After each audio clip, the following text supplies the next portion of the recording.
All right, folks, welcome on in. Week 19 Handicap Sports Podcast, U.S. Open episode, LACC, Los Angeles Country Club, third major of the year, coming at us on Thursday. We're recording here Tuesday night around 11 p.m. Top right shelf, as always, JK looks like he's in a King Suite hotel there. Bottom shelf, RK in the office. Fellas, I mean, it's a big time week coming up here. LACC.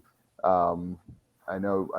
We had the Nuggets game last night. We'll get into that a little bit, but I've been doing extensive research on Los Angeles Country Club.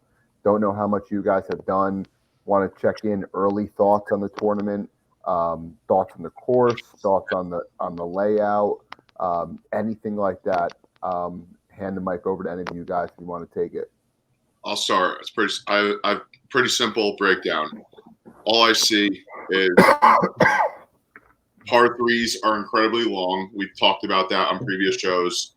Whoever can score on these par threes should have a good chance. And this rough, extremely thick, I think hitting fairways will be obviously extremely important. I think anyone could make that assumption. Then it sounds pretty chalk, but Scotty Scheffler should be in most people's books this week. I mean, the way he is tee to green, if he has any sort of driving accuracy that he had at the Memorial, especially on that last day, and if he can find a way to just make a few putts, this tournament is pretty much suited for him at this course. I mean, a lot of guys aren't going to hit the fairway like he does and have the distance that he does. Mm-hmm. And I know it's so chalk, and I really never take Scotty because I always think his odds suck. But I don't know how you can lay off him right now the way he's hitting the ball. All very, very valid. RK, you got anything? I haven't really studied the course too much. I know that you've seen a couple videos of the of how thick the rough is. I think the fairways are pretty wide though. Yeah. There's a few. I think there's a few holes that are that long par 3 and the short par 4 actually are going to be pretty interesting to see. Number 6. Which is the short par 4? Number 6 is the short par 4 where you can either lay up in that landing area, yeah, which gives you like a 90-yard shot into a very narrow green, or you could go over the trees and try to maybe land a 3-wood on the green. But what favorite hole in the course? Yeah, those are going to be two great holes. They're going to be watched a lot, the par 3 and the short par 4. What's the long par 3? What hole? Hole 11 is like 280. Okay. 280, and then there's also another par 3 that plays like I think sometimes under 130, right? Yeah, 130. So that's going to be interesting. So I've done pretty extensive research on the course. Here's what I'll say about it. That, as you alluded to, fairways are very wide, but the fairways, there's heavy undulation on the fairway. So I'm sure you've seen videos of balls just rolling down the fairway. The biggest thing is, at this course, I have a quote that LACC restoration architect Gil Hans quoted. I think the winner here is going to be somebody clever, somebody who thinks about their angles. And so the width of the fairway is very similar to Augusta. But if you're on the wrong side or out of position, it doesn't matter how wide the fairways are. When you're out of position at LACC, you're going to be busy. So what I think it comes down to how a player wants to play this course. You get a player like Bryson who wants to bomb the shit out of the ball, pass all the fairway, pass the crazy undulation, and give himself wedges into the green. Or you get a guy like Spieth, Cam Young, who could really, really rely on their short game. Cam Young? I'm sorry, Cam Smith. He's cheeks this year. Yeah, and Cam Smith, and really, really rely on their short game and around the green play, and able to hit fairways. I know Spieth has gotten much better of this, but the difference between LACC and Oak Hill,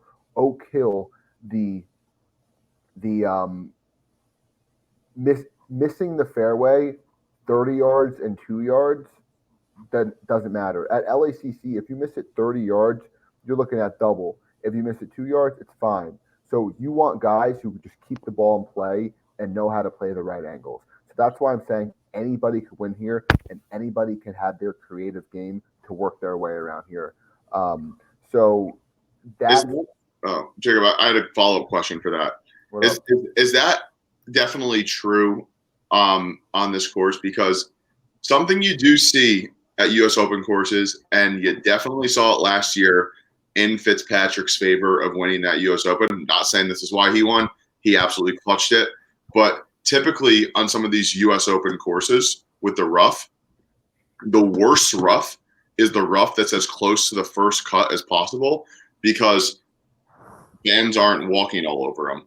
So do you ever think about that a little bit? Like, for example, Fitzpatrick last year, he benefited with those when he was pretty off, trampled lies.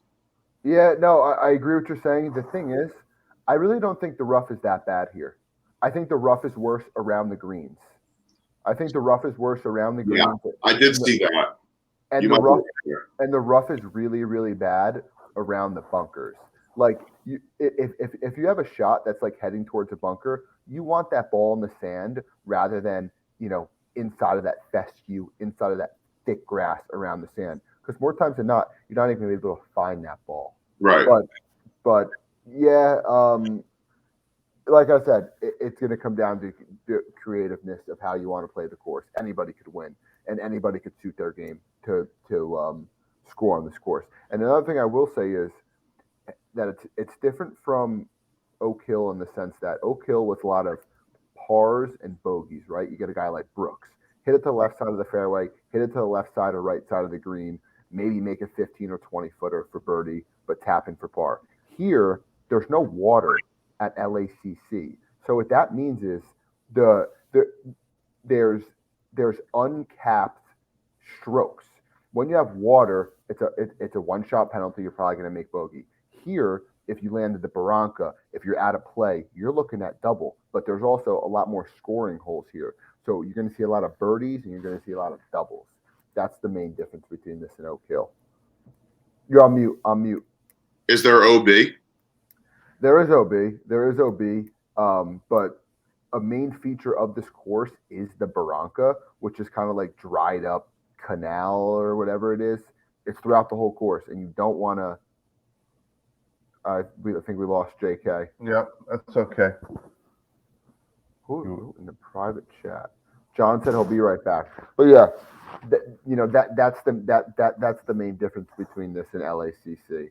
I'll tell you who you've been looking at players, Jacob? I'm sorry, Oak Hill.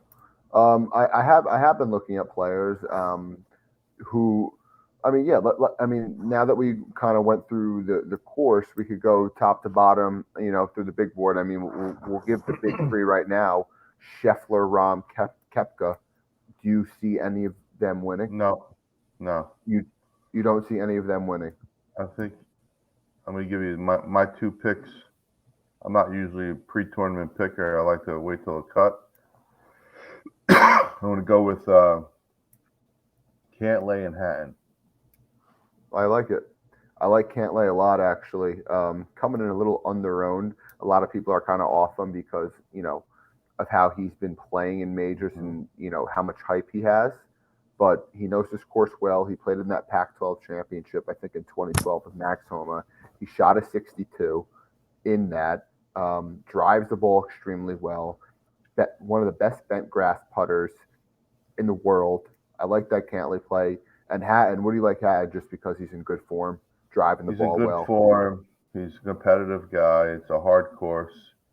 He usually does pretty good on these hard courses. I know everyone loves a little further down the board. Probably people love Max Homa. No, I don't think Homa's winning. I just don't think he's that sharp right now. Agreed. I don't Definitely think he's that sharp. I mean, I don't think Fleetwood is going to win.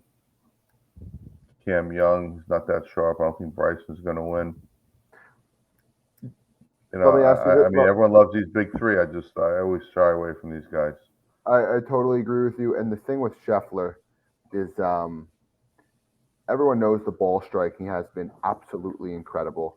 Off the tee and on approach, he's been incredible. The thing is here is you're going to be scrambling a lot. The greens and regulation percentage is very low. You're going to need to make a lot of 7 to 10 foot pars. Scotty Scheffler, he's just not there, with the flat stick. I understand the ball striking is incredible. Also laying off this top three: Scheffler, Rahm, Koepka. I might get to Cantlay. Wait, so we're putting Koepka now. I like that. I like that we're putting Koepka in top three. Just thinking, 100%. He's definitely in when that it comes top to a major. 100%. Well, he's in top. Vegas is putting him in the top three. I'm not putting him in my top three. I'm saying he should be in a regular person top. And just so when you think top three, Vegas is putting him in the top three. No, if you look at actual top three golfers in the field, it's Scheffler, Rahm, Koepka. It's not. Yeah, absolutely. They're three favorites. John, so are you gonna you like Scheffler? You're gonna make a wager on Scheffler? I honestly, yeah, I never take Scheffler. I do like him this week simply because, like I said, I'm hoping the winner will finish as close to even as possible, and I think to be able to contend this week, you need to. I don't think you can really. It's tough to have 4 great rounds. I think you need to have a round where you go low. Yeah, there's a lot of birdie opportunities. On a hard course, I think Scheffler has proven that he could be like one of those guys who goes super low on a hard course. And I'm not going to take Cam Smith because I'm not going to take a live guy, and I don't root for any live guys. But where I do agree with you there is he's the type of guy who can go super low when nobody else would. Yeah. And so if he hits fairways, obviously, because he can score. Fairways. He's been awful off the tee his last couple starts on live and in major championships. I want to redirect to 2 guys. I know we brought him up, Cam Smith. Next guy, Jordan Spieth. This course reminds me a lot of Chambers Bay, which he won in 2015. Do we have any interest in Jordan Spieth this week, JK or RK? I can answer for RK, and I could say no as well. Okay. I wouldn't be surprised if he's in it. I wouldn't take him to win. I know you like him. You like him because like you feel like he's got kind of like the style. He's got the style. His around the green play is amazing. The thing is here, you need to be unbelievable around the green. You need to have all these different type of shots, which he does. He's so creative. He knows how to, create different ball flights off the tee and on approach. He's just a very creative player, and he thinks about golf so much differently than our players. That's why I do like Spieth this week. John, me and Dad talked about it a little bit when you kind of stepped out, but Homa getting a lot of hype this week. Obviously, LACC not really in good form. We don't think he's going to win. So I feel like he's almost getting too much hype. I feel like everyone's putting him in their card. But one thing I was going to say, I know you typically have an order, Jacob, but I feel like it's appropriate to put these 3 guys together. I kind of consider these 3 guys like the Cali golfers right now: Homa, Schauffele, Morikawa. Like out of those 3, and those are 3 guys who know this course. I'm pretty sure Morikawa loves this place. Cantlay also knows it very well. Cantlay shot 62 in the 2012 Pac-12 championship. What I will say about Morikawa is this, though. He did have those back spasms.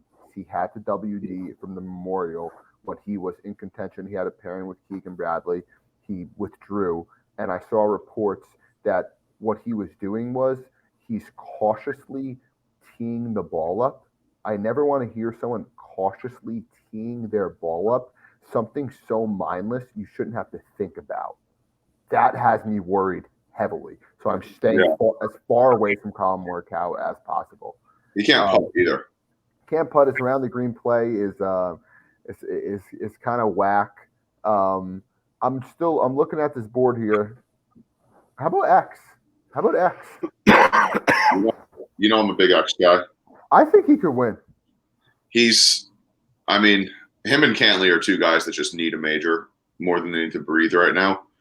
And Dad, did you say that you liked Cantlay? Yeah, he's on him. I like Cantlay. Cantlay. All right, you like Cantlay. I like Shoffley. I think those are two guys, probably the two best players in the world who haven't won a major. And yeah, I it wouldn't surprise me if one of those guys broke out this week. I would take Shoffley. Hatton and Cantlay. Hatton too. You're right. That's a good call. So I mean, hey, listen, there's how many people in the field? 150 players. Well, we go 60 cut. No, how many play in the field? Oh yeah, probably what 150, and then they chop that down to 60. So you really got to play well rounds 1 and 2. Moving down, there's a couple amateurs that know the course real well. They play it all the time in college. They're not gonna make any noise, but you never know.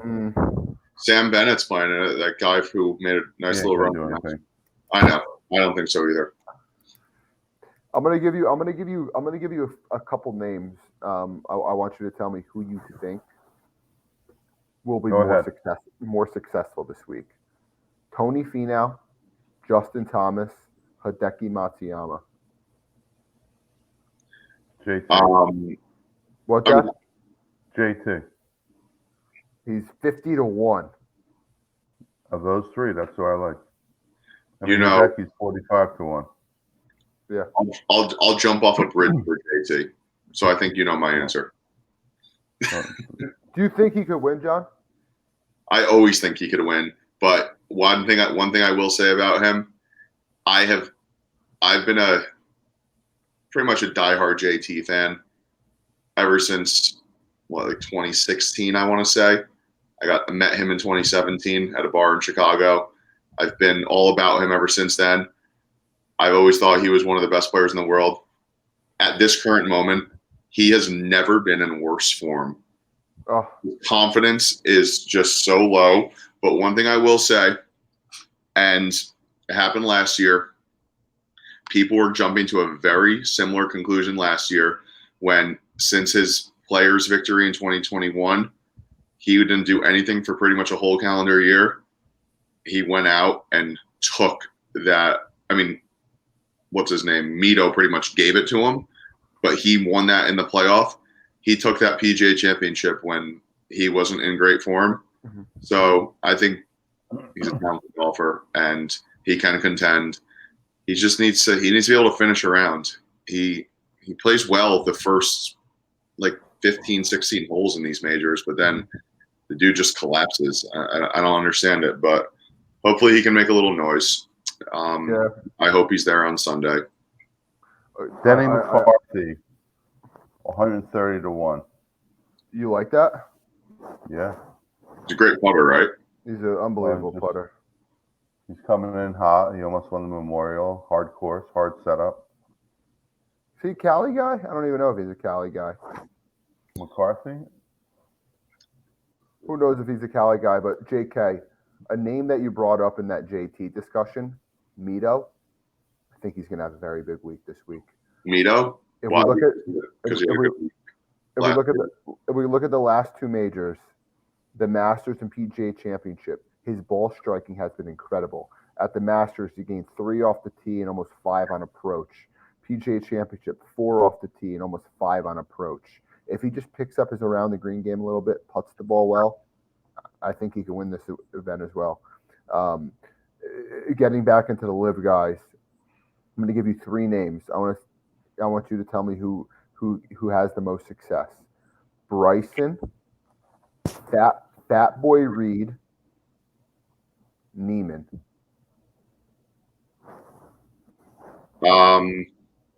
Probably Bryson. If I had to pick out of those 3 for this, all 3 of them. I probably pick Bryson of all 3, but I think all 3 are gonna miss the cut. I was just gonna say that as well. You think Fat Boy Reed's gonna miss the cut? Yeah. Interesting. Yeah. Also, breaking news: the Golden Knights just won the Stanley Cup. Who gives a fuck? This is the furthest thing from a golf pot. Oh, we forgot to bring up Ricky. Doesn't Ricky have better odds than JT? on this board that I'm looking at, I have DraftKings prices, so I don't have odds, but he might. He might. Interesting. No, But they're yeah, right about the same. and then we go down to like these cracker heads like Aaron Wise, Billy Horschel, who have no chance. Oh, Russell Henley is a pretty good player. Minwoo, yeah, I think we kind of ran through all the big time name players, players who play this place a lot, players who are in good form. We didn't talk about DJ at all, but I, I, I can't get behind DJ this week. I know I like them at the PGA, but I can't get behind them again here. Um, Fitzpatrick, Lowry, Burns coming in very low. Wow, good putter. He hasn't been great this year. He Since hasn't. him and Cam Young haven't been too great ever since the Dell match play. You know, one guy who's not winning, Tom Kim. And He is horrible. he's not. Yeah, he can't figure it out right now. Maybe he had too big of a first year. Who knows? But yeah, I'm fired up. Are you guys going to do any fantasy or fantasy action? I'll probably do two. Yeah, I haven't given any thought yet. Yeah, I'm gonna be taking. I don't know. I might be. Yeah, taking 27 hole tournament tomorrow. That's what I'm focused on right now. There you go. Love it. Let's go, Stay Beach. locked in. You want to break Glenhead CC. Very nice. Yeah. Where, Dad? Glenhead Country Club in Long Island. Oh, cool. Hole. Nice. What is it for? Like, what is it for? The member guest. Very nice. Very nice. Cool. Yeah. Hit him straight. Hit him low. Usually do. Do. Yeah. What? We're talking about Arcade's game real quick. I know this is a little tangent, but you know how I'm very into the stats. Where do you think you excel most? Like, off the tee gained, on approach gained, short game gained. Like, where do you think you gain the most shots? Like, I know you play a lot. Driving and putting. Driving and putting. Where do you think that you need the most improvement? Around the green or on approach? Approach. One thing I will say about Arcade's game, the few times I've played with him this year, fairways hit. Lag putting. Oh, lag putting. Oh, that's another big thing that we need to speak is lag putting. Very big greens. Lag putting is very similar to Augusta. Lag putting. It's important. RK is. Yeah, you're gonna have a lot. You're gonna have a lot of 4 to 6 footers this week. Yep. You can't miss those. No. One of the best lag putters in the field. Then we're gonna have to report back on the next podcast how you two guys handle the father-son tournament on Sunday. Oh yeah, we'll get 2 cards. I get one with each of you. Which each of you guys? We're going low. We're going low. I hope so. Shotgun at 8 a.m. 8:30. Do you know where we're teeing off yet? No, we won't know until the day of. That doesn't come out yet. Jake, all right. Can we? I just want to real quick before we move into the NBA Finals. I just want to do a little give a little recognition. I mean, this year I can't think of a cooler golf moment this year than Nick Taylor at the Canadian Open. Pretty much in the last couple of years, a non-major tournament that probably hit home as like one of the coolest moments in any tournament. To Nick Taylor, I mean, when you really break down everything with this, that week of golf when everything just hit the fan, Canadian in the Canadian Open in a 4-hole playoff, making the longest putt of the week, and to him, longest putt of his career, and to him, that's a major for him. I think he would rather a Canadian, Corey Connors, Adam Hadwin, and Adam Hadwin laid out. That was great. But I think any Canadian would take that tournament over the Players. Yeah, I can see that for sure. Yeah. For It's the them. fifth major. The only issue with that is the Players comes with a lot of good stuff, with the Canadian Open doesn't. But Canadian Open comes with a lot of pride, man. That was wild Yeah. stuff. And one thing, it was pretty cool. What's his name was very classy, Fleetwood. Yeah, I mean, I don't know what the hell that layup was. How he completely missed the fairway. Made a mistake. He should have won regulation. That was in regulation, right? Also, the other thing I want to say is that hole 18 is one of the worst holes in golf I've ever seen. Why is that a playoff hole? Jacob, I highly disagree. I think I was getting sick of how many times they were playing it. I thought at one point they should have picked out of a hat what hole they should play. I thought that would have been cooler. But what I think is so cool about 18 at the RBC Canadian is you see all these short par fives on tour where you bomb a driver and you're going to reach in two.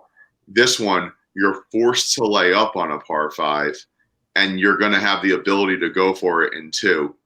I think it's such a cool, it's like an opposite par five. It's awesome. I think it's so cool. And I think other courses should take a little page out of that book because it really tests someone's three-wood game a little bit. Because that's all Taylor did. Taylor just went three-wood. But I would say 50% of the guys on the field were hitting their longest iron, and 50% of the guys were going 5-wood, 3-wood off the tee. More of the longer hitters were hitting iron off the tee because what the fuck was Fleetwood hitting off the tee? A fucking 7-iron? He was so short. Probably hitting a 4-iron. That's a short. That's like a 200-yard 4-iron. I mean, Jacob, a lot of the players were hitting irons off that. What do you guys think? I know. Although who knows how it's gonna shake out. I know the whole Live PGA thing is not. Is still very much up in the air with this merger in terms of the terms and et cetera, et cetera. But what do you think of the fact that Rahm did all his practice rounds exclusively with Live guys? Did you guys read that? Oh, I didn't see that. Mm-hmm. That's interesting. Yeah, I don't think it really means much. I mean, trying to look for something. Yeah, I mean, we'll see. We'll see. We'll see how that all plays out. There's a lot of unknowns there, but what I will say with that, I know you're talking about RBC Canadian Open being great for golf. Now with this new tour, I hope to see a lot more of these opens. Like I would love to see an Australian Open. I'd love to see like an Asian Open and stuff like that. I think it'd be really cool to get a lot of these more open tournaments. Feed us that during football season. Yeah. I mean, if we can get an Australian Open during football season and that's through the night and then we get NFL football Sunday during the day, I'm not going to sleep. No sleep. No sleep. Would you guys say Tony Finau is a fast player? Do I think he's a fast player? Yeah, he's a pretty fast player. Why? Dad, what are you reading on? He's stuck playing with Jordan Spieth and Cantlay. Oof. No, I heard this course is geared towards slow players. I read something. Slow guys there. So Xander Schauffele and Pat Cantlay might have a good week, and Brooks might blow up. I hope so. Should we talk finals? Wake up. Yeah, I mean, yeah, definitely. Big week this week. U.S. Open, Los Angeles Country Club. It's I did a lot of research on it, and it is just the sickest course ever. I'll end it here. When you're watching this week, think about if you're from the Northeast, if you're from like the New York City area, think about a golf course in Central Park. That's what LACC is. Yeah. So damn cool. Gonna be special. Also, if you're from any chance that the winning score could be 15 under, or is no chance? I mean, yes. There's a lot of birdie opportunities. Oh, that's the thing. Yeah, that's kind of weird. Also, if you're from the East Coast and you're in Eastern time, make sure you make early Father's Day plans. Yeah. Tee off early, have an early barbecue. We already got that all covered on our end of things. Uh-huh. But you're going to want to watch. You're going to want to watch the whole final round. You don't want to have dinner at 6 and get home at 8. You're just not going to enjoy yourself. Get the tea time in early. Get home, grab a couple cocktails, and lock into LACC final round. Going to be a movie. LACC this week. Good breakdown, fellas. Moving on. We'll touch on this real quick. NBA Finals. I mean, this Joker cat is just. He didn't even want to go to the parade. He was mad about the parade. He wanted to go home. Shakes to Miami Heat. I mean, this guy's all class. I mean, it wasn't like it was, when you go to the opposing bench after the game, usually you do that when it's a blowout. This game was back and forth with a minute left. They won. He just went right up and down that before he even hugged his own teammates. What a classy guy. And by the way, the guy he might be the highest paid player in the NBA. He just signed a contract over $50 million a year. No wonder his brothers love him so much. I'm sure they get a little piece of that action. You see his brother holding Malone? Those guys are great guys. His whole family, and boy, he just, I don't know if you guys noticed, he won that MVP trophy. He just puts it back down on the table. He probably doesn't know where it is. And when they took the team picture on the stage, he was just in the back with his daughter on his shoulders, and some other guy was holding the MVP trophy. He doesn't care. You really like Jokic, right? You really like him. He's one of the greatest players. Just watch him play. Guy's amazing. Smartest guy on the court by far. Do you think he could go down as like a top 5 player of all time? If he keeps winning these championships, he will. I mean, he clearly should have won MVP this year. The other guy got a gift. Embiid. I think people are sick of him winning it, to be honest with you. And the guy clearly deserves it. I mean, he's got some good players around him, but it's a different guy every night. I know Jamal Murray's good, and the coach is pretty cool. He's a pretty intense guy, and players, I think, really love playing for him. They grew the team. This is a full team. It's no bullshit. It's no pick up a guy late in the season, pick up a superstar, bring in this guy, bring in that guy. This team is solid, and it's all because of Joker. I mean, the guy is just lights out. I mean, he's just so very selfless. Oh yeah, he's so likable. And you see him also in the timeout in like the second quarter, absolutely ripping them to shred, ripping the team. Yeah. Jokic, what the hell? Like he is. I mean, you don't see that much out of him, they say, but like you said, what I found so likable about the Nuggets team, and never really rooted against them. I started rooting for them once they entered that Suns series. I rooted for him when LeBron picked him last in the All-Star game. Did he pick him last in the All-Star game? What a joke. Yeah. LeBron picked Joker last? No, LeBron. Yeah, LeBron he had like no pick left, and Joker went up and like hit LeBron and walked away. And probably played 2 minutes of the All-Star game. He killed us. What I think is so cool about it, Jacob, is drafted Jokic, drafted Jamal Murray, drafted Michael Porter Jr. Aaron Gordon is maybe the best player that they maybe traded for or picked up. I don't even know. And you got Kentavious Caldwell-Pope. I mean, they picked up role players that can go to any team, and they would be 4th or 5th best players on the team. It's a man-made team is pretty damn cool. Like Dad said, you don't have LeBron running to get AD, or you don't have a Booker running to get Kevin Durant and all these guys. It's cool. It's cool to see that, and good for the Nuggets. And he might be one of the most likable superstars.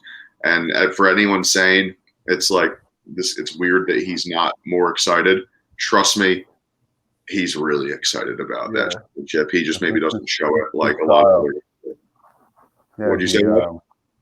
It's just funny. He's just funny with the kid, and he's just like the daughter. They jumped in the pool, table, screaming. The guy's a wild man. He goes in the locker room.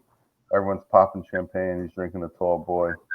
He just of Michelob Ultra, is that whoever sponsored the celebration. He's just a regular guy. He's unbelievable. He doesn't lose sight of himself. He doesn't get sucked into anything. He goes, it's time to go home. What we like, he's very anti. He's right. He's opposite of LeBron James. Complete. I know people will say like, oh, like what a comparison, because probably two of the best white players ever, but very similar to a guy like Larry Bird. Larry Bird, like they said, I remember watching a doc. They said you can just be walking down the streets of Boston on a Saturday afternoon, and Larry Bird will just be outside mowing his lawn. Yeah. Speaking of documentaries, a great documentary. I missed it. I missed most of it tonight. 3 and 4 of Bill Walton. Oh yeah, we got to lock into that. Okay. Guy's amazing. Guy's such a cool guy. Yeah. We'll talk about it lock next into that. week. I'll give you my Bill Walton story. I gotta watch that. Yeah, we'll lock into that. NBA Finals was great. Hats off to the Nuggets, best team all year. Jokic, Murray, unbelievable. LACC, cannot wait. Folks, another good one. Week 19, Week 20 coming up next week. Should be a special one. And yeah, we'll have a little recap from the U.S. Open. And JK, if maybe we watch that doc, we'll lock into that. But other than that, folks, have a great U.S. Open weekend. We'll talk to you guys later. Awesome. Good Later. job, guys. Bye.